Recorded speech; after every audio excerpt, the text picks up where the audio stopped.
Saya ini dari keluarga petani. Mulai kecil saya ini sudah bergelut di bidang pertanian. Dan saya masih ingat betul pesan orang tua saya, khususnya bapak saya almarhum waktu itu.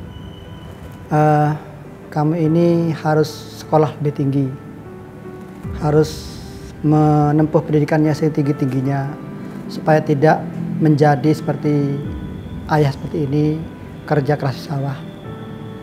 Itulah menjadi motivasi saya hingga saya ini bertekad dalam diri saya ini, saya harus sekolah. Saya harus sekolah. Yang kedua, pesan ibu saya ini berpesan, dan ini masih terus membekas sampai saat ini. Ketika kamu ada di suatu tempat, dimanapun, berusahalah untuk memberikan manfaat bagi orang lain.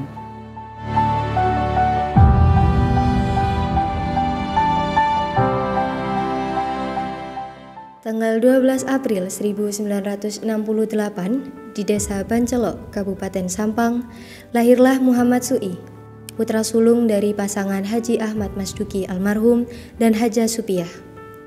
Anak pertama dari 5 bersaudara ini lahir dan besar di keluarga petani dengan lingkungan yang cukup religius. Su'i kecil bersekolah di SDN Bancelok 1 di Sampang dan menimba ilmu agama di masjid setempat di malam hari. Selain itu, ia juga membantu keluarga dengan mengembala hewan ternak. Selepas lulus dari SMP Negeri Torjun, Su'i menempuh pendidikan di SMA Negeri 1 Sampang. Disinilah ia harus mulai berpisah dengan orang tua untuk menimba ilmu di tempat yang jauh dari rumah.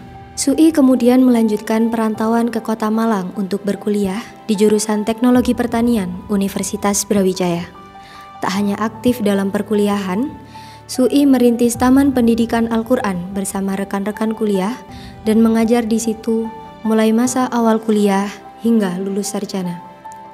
Ia juga aktif dalam berbagai organisasi kemahasiswaan, yakni di Badan Perwakilan Mahasiswa FPUB, Remaja Masjid Kampus Raden Fatah, dan Himpunan Mahasiswa Islam.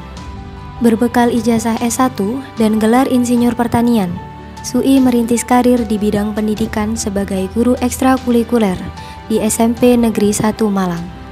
Di saat itulah Muhammad Su'i menikah dengan Nur Hayati yang kelak dikaruniai dengan 3 orang anak bernama Dr. Muhammad Ilham Akbar, Muhammad Wahyu Fikri, dan Hafiza Zahra Khairun Nisa.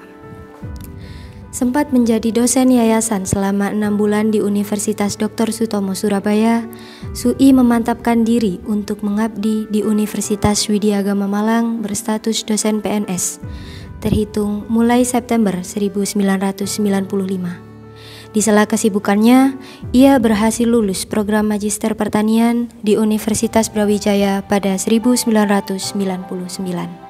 Sebagai dosen Universitas Widyagama Malang, Su'i dipercaya mengemban sejumlah amanah sebagai Ketua Program Studi Teknologi Hasil Pertanian periode 1999-2003 dan Dekan Fakultas Pertanian periode 2011-2015. Ia juga berhasil menuntaskan studi doktoralnya di Program Doktor Ilmu Pertanian, Program Pasca Sarjana Fakultas Pertanian Universitas Brawijaya.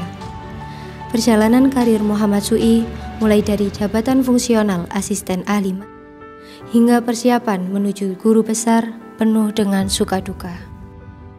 Dan saya lektor kepala 2007. Nah, setelah lektor kepala ini yang saya agak lama di. Kenapa lama? Karena dari lektor kepala guru besar ini ada beberapa peraturan yang sering berubah.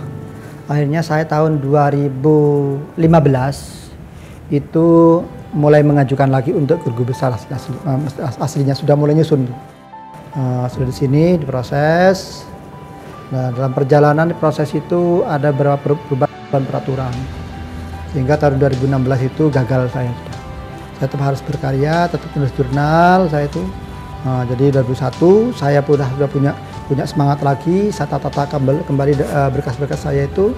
Tapi bismillah saya sudah tertunda waktu 2016 itu saya bismillah. Kalaupun terakhirnya begini, kalaupun saya gagal, nanti sudah mencoba ke rektor kepala tidak apa-apa. Ini saya coba dulu aja ini. Alhamdulillah bulan Juli itu diupload ke Jakarta. Di Kopertis tidak ada revisi yang sangat substansi. Jadi jurnal saya sudah lolos semua. Juli diupload ke Jakarta. Saya dikabari dari Selancar itu bahwa sudah disetujui, PAK sudah terbit. Alhamdulillah saya sudah syukur sekali waktu itu.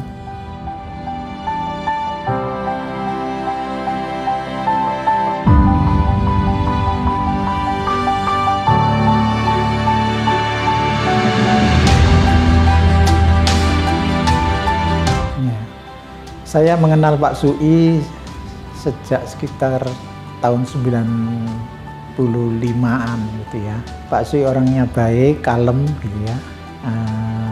Pekerja keras, tekun memang. Saya melihat ya seorang dosen yang sungguh-sungguh. Pak Sui beberapa kali memperoleh hibah penelitian ya, dan dapat melaksanakan penelitian dengan bagus, ya, yang termasuk menjalankan kewajiban untuk menghasilkan luaran penelitian. Dan saya melihat punya konsistensi yang kuat untuk mendalami bidang penelitiannya. Itu sebabnya saya tidak heran kalau karya-karya beliau juga dapat dipublikasikan di jurnal yang bereputasi, sehingga hasilnya bisa kita lihat sekarang. Beliau disetujui menjadi guru besar. Sekali lagi saya mengucapkan selamat pada Profesor Dr. Muhammad Sui.